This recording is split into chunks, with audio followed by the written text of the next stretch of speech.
El potencial vectorial magnético. Básicamente hasta ahora hemos visto solo dos leyes del magnetismo, que es la divergencia de B es igual a 0 y también habíamos obtenido que el rotacional de B era igual a un 0J por la densidad de corriente volumétrica. Físicamente lo que me dice la divergencia de B igual a 0 es que no existe un monopolo magnético. Sin embargo, el rotacional de B igual a un 0J o densidad de corriente volumétrica, lo que me dice es que el campo magnético siempre es perpendicular a la dirección de la corriente. Recordemos que J va en la misma dirección que la corriente y el hecho del producto cruz, eso implica que es perpendicular a este campo magnético. También anteriormente habíamos visto que podíamos expresar a B de R como el rotacional de A, donde habíamos dicho también que este A lo podíamos escribir en términos de la densidad volumétrica de corriente, J,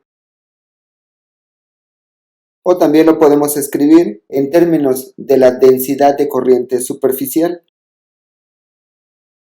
o también lo podemos escribir en términos de la corriente lineal, donde recordemos que los distintos R's siempre son donde queremos medir menos dónde está mi distribución, y el R es la magnitud. Ahora, ¿qué pasa si nosotros sustituimos este B, pero ahora en el rotacional? Del producto vectorial sabemos que el doble rotacional lo podemos ver como, si utilizamos la norma de Coulomb, que básicamente lo que nos dice es que la divergencia de A es 0, entonces lo que nos queda simplemente será, lo cual es una ecuación de Poisson. Esto lo que nos dice es que la dirección del potencial vectorial es exactamente la misma dirección que la densidad de corriente o que la corriente eléctrica. Si nosotros queremos resolver esta ecuación, solo hay que tener cuidado, que esta básicamente es una ecuación tridimensional. Por lo tanto, esto sería análogo a tener algo de este estilo. Y así nosotros también podemos tener soluciones con variables separables en coordenadas cartesianas, cilíndricas o esféricas, pero ahora a través del potencial vectorial y la densidad de corriente en lugar del potencial escalar y la densidad de carga. De la relación que habíamos visto también con el flujo magnético, nosotros también podemos relacionar a este potencial vectorial con el flujo magnético. Aplicando el teorema de Stokes,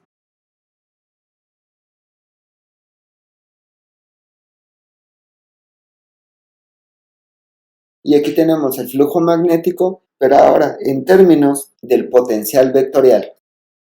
Ejemplo, determina el potencial vectorial y el campo magnético a una distancia ρ de un cable infinito, el cual lleva una corriente I constante. Suponga el cable sobre el eje Z e integre de menos L hasta L. Bueno, en este caso, lo que vamos a tener para el potencial vectorial será A de mu 0 sobre 4pi, y en este caso, como la corriente es constante, va a estar afuera de la integral y simplemente vamos a tener a 1 sobre R por el dl'. Como el cable está sobre el eje Z, entonces el dl será el dz.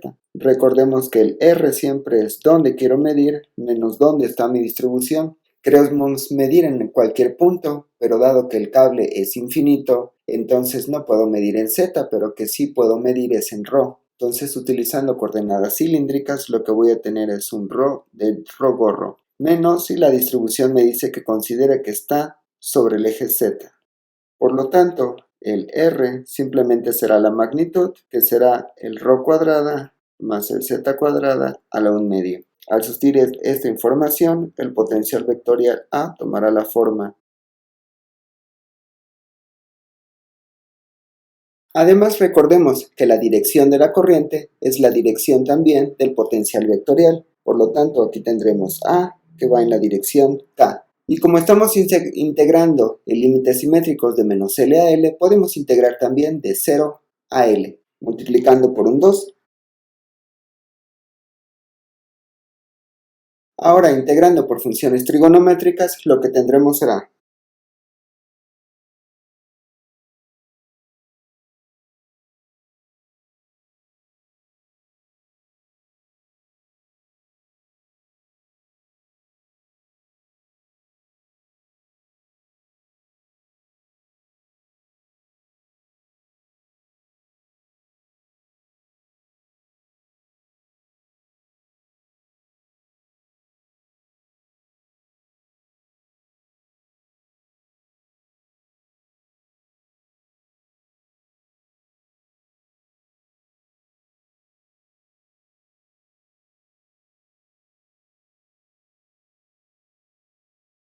Por lo tanto, el potencial vectorial tomará la forma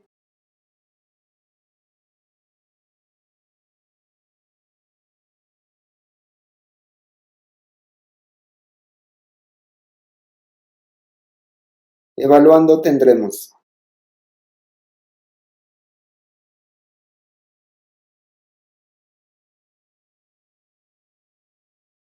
Ahora, como el cable es muy grande, podemos considerar que L es mucho más grande que ρ, por lo tanto, ρ cuadrada puede ser considerado 0. Si aplicamos esto, el potencial vectorial toma la siguiente forma.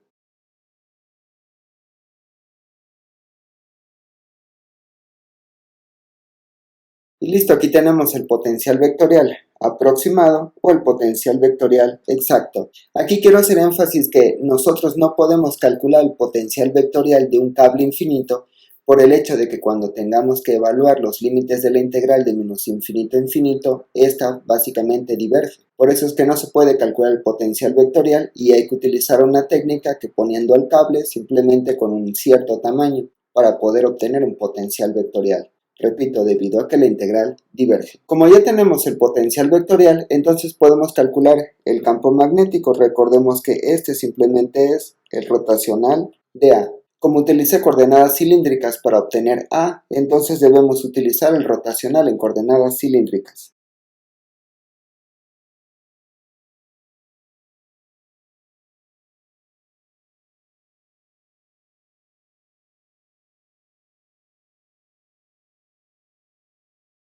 Debido a que solamente tenemos componentes en z y solamente puedo derivar respecto de ρ, solamente vamos a tener esta componente y va a estar dada en dirección phi. Sustituyendo el logaritmo natural tendremos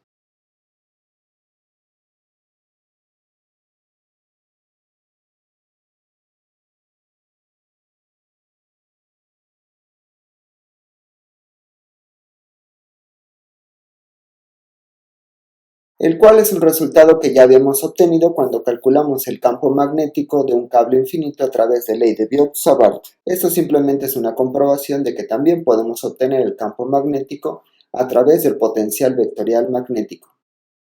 Expansión multipolar del potencial vectorial. La idea básica es hacer lo mismo que hicimos con la parte de la expansión multipolar para la parte eléctrica. Supongamos que tenemos esta distribución, tenemos un elemento de corriente, entonces nosotros queremos obtener el vector R, que recordemos que siempre es donde quiero medir menos dónde está mi distribución. La idea es escribir este vector R a través de la ley de cosenos, factorizarla de tal forma que se nos quede parecida a la fórmula generatriz de los polinomios de Legendre, hacer el cambio y lograr escribir el potencial ahora vectorial en términos de los polinomios de Legendre, correr la suma y el primer término será el monopolo, el segundo término será el dipolo, el tercer término será el cuadripolo y así sucesivamente. De esta forma tendremos un expresado el potencial para cada uno de los términos monopolo, dipolo, cuadripolo, etc. Es muy importante esta expansión porque así nosotros podemos saber cuál es el término que pesa más en una expansión y este término nos podemos dar cuenta que pesa más en función de la distancia a la cual estemos. También es muy importante esta expansión multipolar porque hay veces que obtener el potencial vectorial es un poco complicado y si nosotros conocemos la expansión, entonces podemos simplemente ocupar el término que necesitamos. Hay veces que cuesta mucho trabajo darle sentido angular, pero con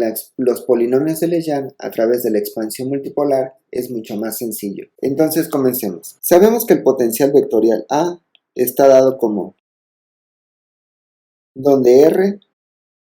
Entonces para este caso, ocupando la ley de cosenos tendremos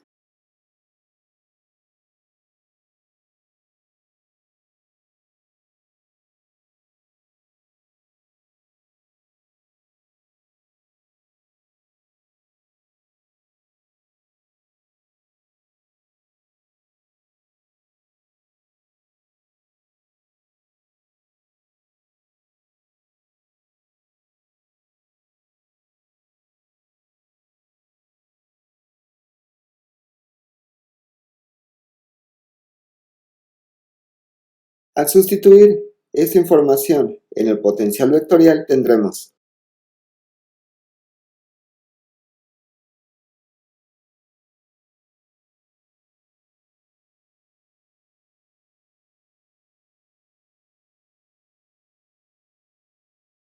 Si ahora corremos algunos términos de la suma, tendremos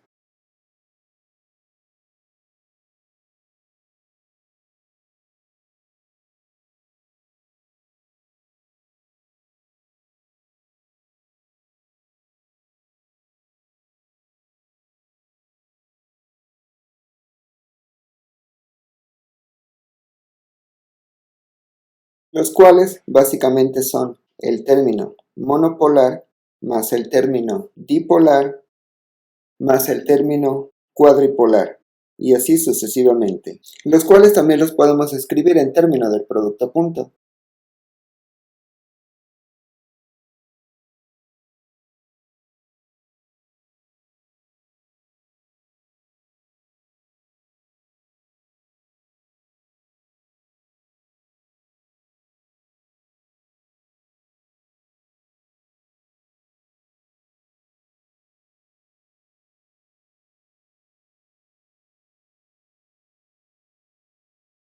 A medida que P se aleja de la distribución de corriente, los términos de mayor orden en los desarrollos se vuelven cada vez menos importantes. Analizando cada término, ahora tendremos el término monopolar. Este sabemos que está dado por la integral. Recordemos que la integral de la densidad de corriente es la corriente total del sistema.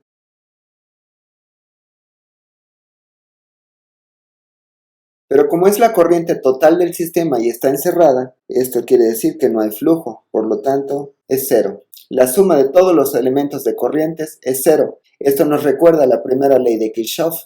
O también se puede interpretar como el término monopolar. Este término siempre es cero debido a que no existe el monopolo magnético. Por lo tanto, el desplazamiento neto de un punto en un circuito es cero. El término dipolar. Recordemos que este término es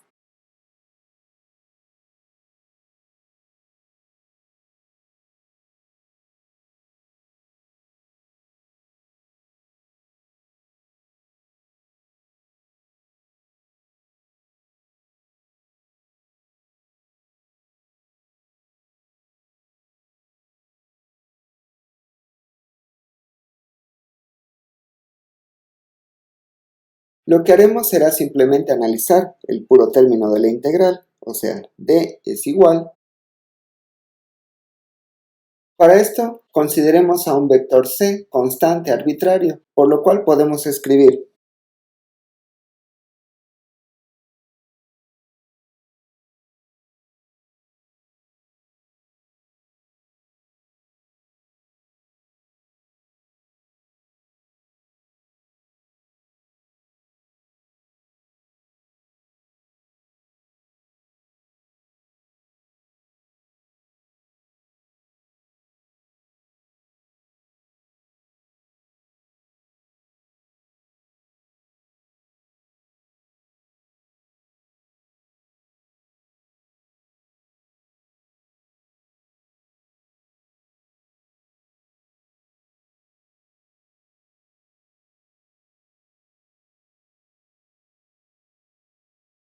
consideremos para este desarrollo que el producto de nabla' sobre R' está normalizado, es decir, que básicamente esto es igual a 1. Entonces, por lo tanto, este producto simplemente será igual a C. Y lo mismo va a ocurrir con este otro producto, por lo cual tendremos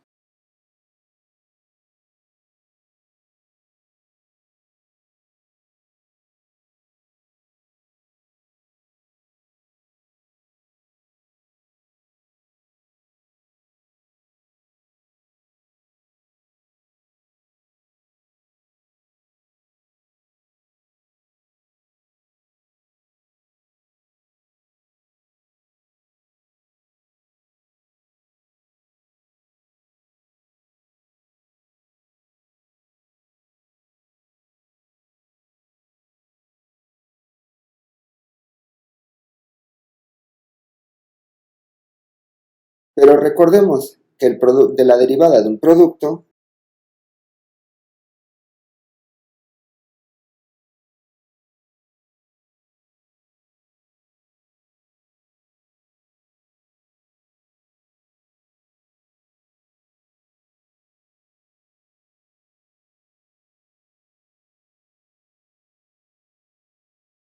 Por lo tanto, como estamos considerando corrientes constantes de la ecuación de continuidad, sabemos que ese producto es cero. Por lo tanto, al reescribir el C.D más, tendremos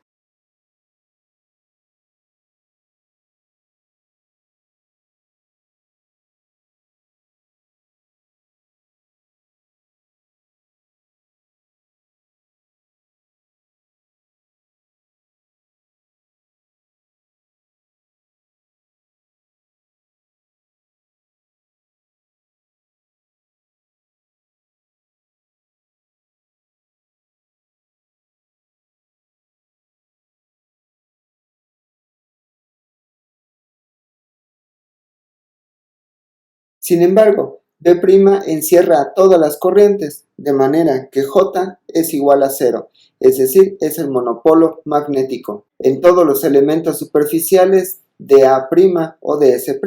Por lo tanto, este C.D más es igual a cero. Ahora analizaremos el otro término.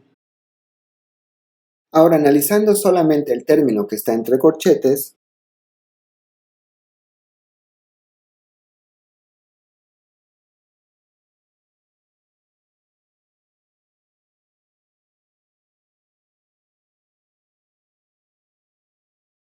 sin embargo, si nosotros recordamos el producto cruz entre estos términos,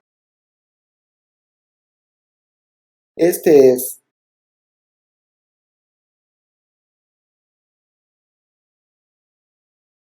lo cual significa que nosotros podemos reescribir este término que tenemos aquí y simplemente cambiarlo por el triple producto vectorial.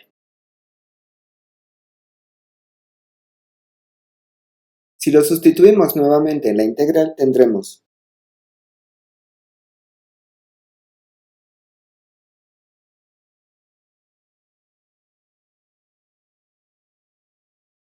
dado que C es un vector arbitrario, podemos simplemente quitarlo y por lo tanto tendremos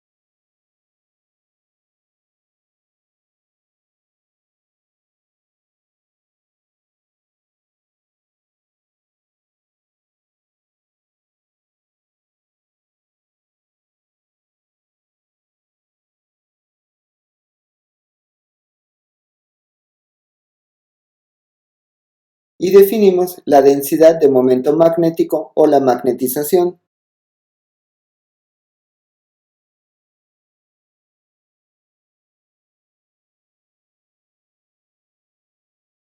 Por lo cual también podremos escribir AD en términos de esta magnetización.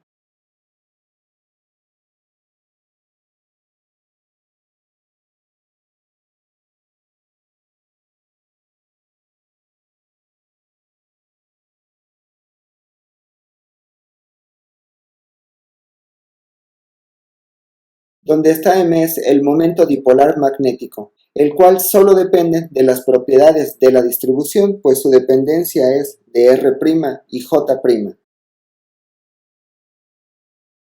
Recordemos que D es el término del dipolo magnético en la expansión, por lo tanto podremos expresar al potencial vectorial en términos de dipolo magnético.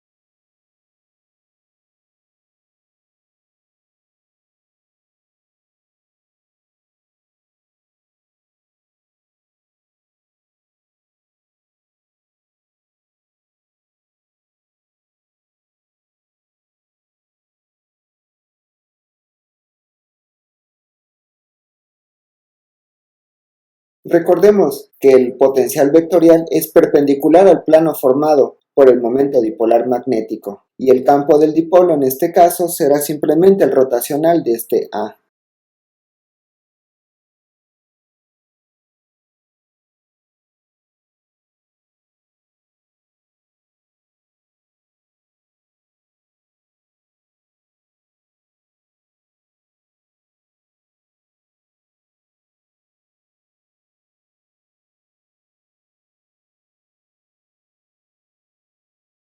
Si sustituimos esta información en B, tendremos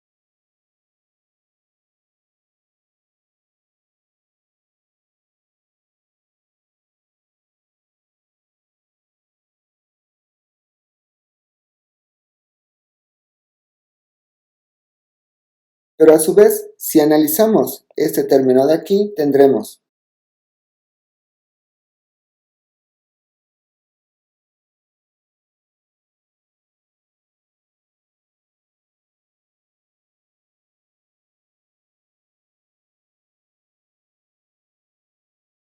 por lo tanto, podremos sustituir este término que está aquí simplemente por este término que está acá. Y de las propiedades del producto vectorial,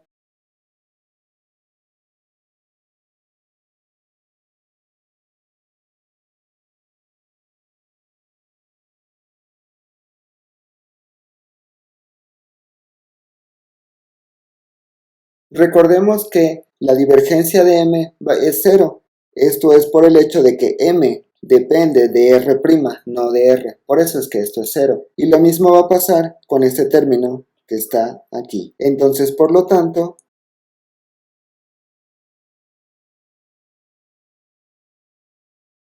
y ahora sí podemos reemplazar toda esta información en b.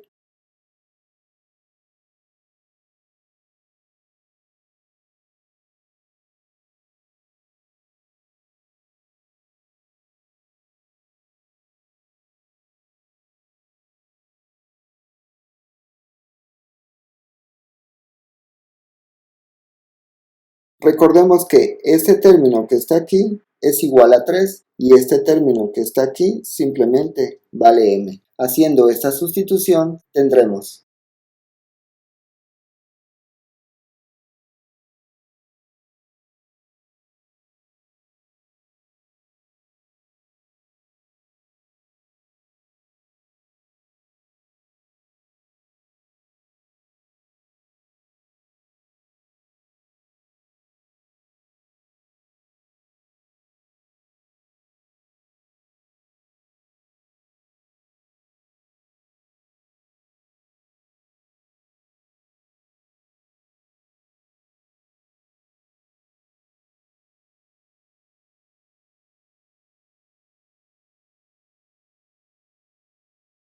y listo, tenemos el campo magnético del dipolo magnético, el cual básicamente tiene una forma muy parecida al campo eléctrico del dipolo eléctrico. Esto lo que nos dice físicamente es que si estamos muy lejos de cualquier distribución de corriente, la inducción magnética es la de un dipolo magnético. Y si la corriente está confinada a un pequeño loop arbitrario, este básicamente está en el plano de la hoja. Por lo tanto, el momento magnético lo podemos expresar de una forma muy sencilla.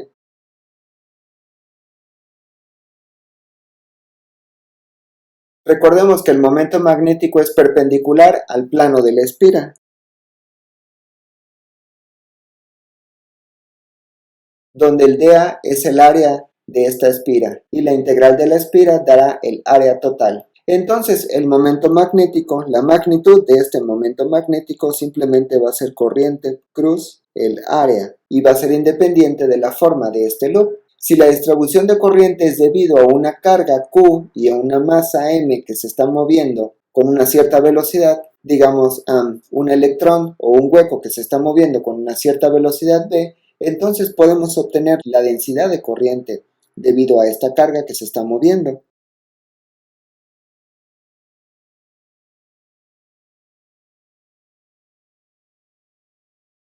Donde recordemos que el RI es la posición de la iésima partícula y el momento magnético simplemente estará dado como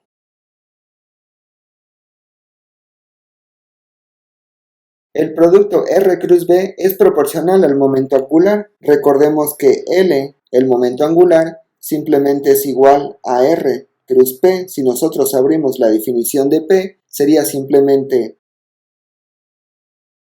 Entonces, eso lo que significa es que podemos escribir este momento magnético, pero en términos del momento angular.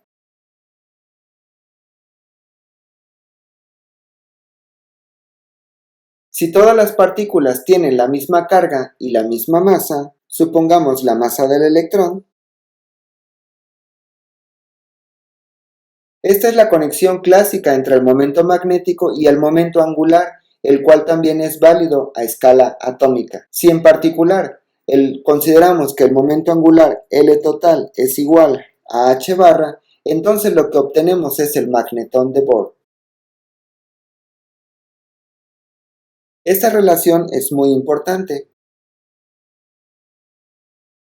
Con esto podemos decir que el momento magnético es proporcional al momento angular. Tenemos que tener mucho cuidado cuando utilizamos esta ecuación porque recordemos que el momento angular cuántico también es proporcional al spin. Entonces podemos decir que el spin es proporcional al momento magnético, pero recordemos que no todas las partículas tienen propiedades magnéticas. Es decir, esta proporción no es simplemente entre el momento y el spin o el momento magnético y el momento angular, sino que el mediador es esta constante, es la carga eléctrica. Por eso es que toda partícula cargada podemos relacionar su spin con el momento magnético, pero si esta partícula no está cargada, por ejemplo el fotón o el neutrón, no podemos decir que sus spines tienen momentos magnéticos.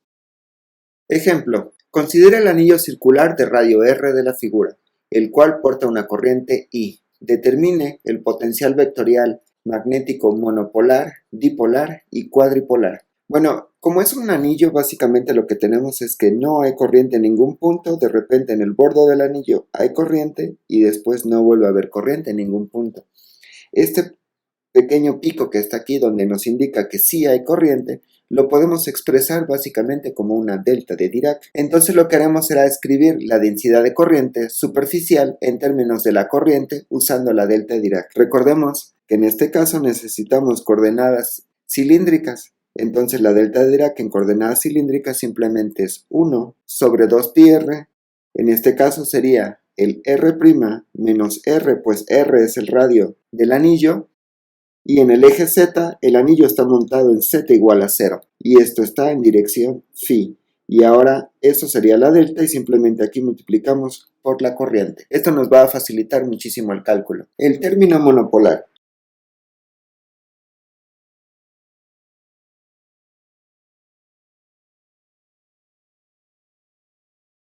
Sustituyendo la densidad de corriente superficial tendremos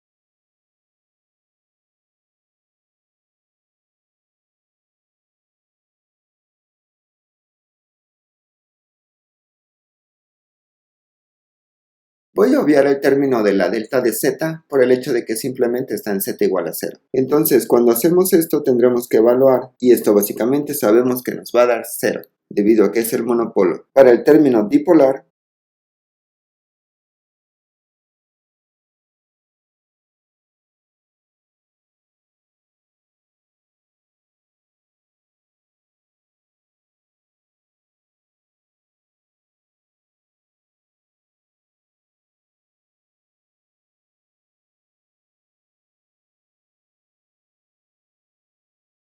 cuando hacemos la integral en d phi, esta simplemente nos va a dar 2pi y la delta simplemente será r cuadrada. Por lo tanto tendremos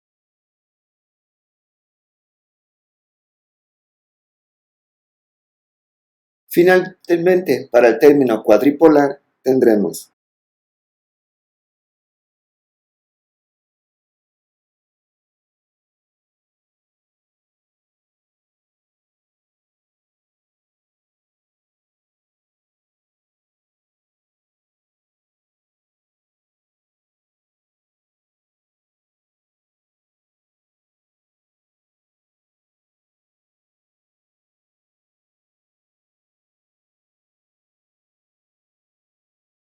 aquí nuevamente la integral en d phi tendremos 2pi y la integral de la delta simplemente será r al cubo, por lo cual tendremos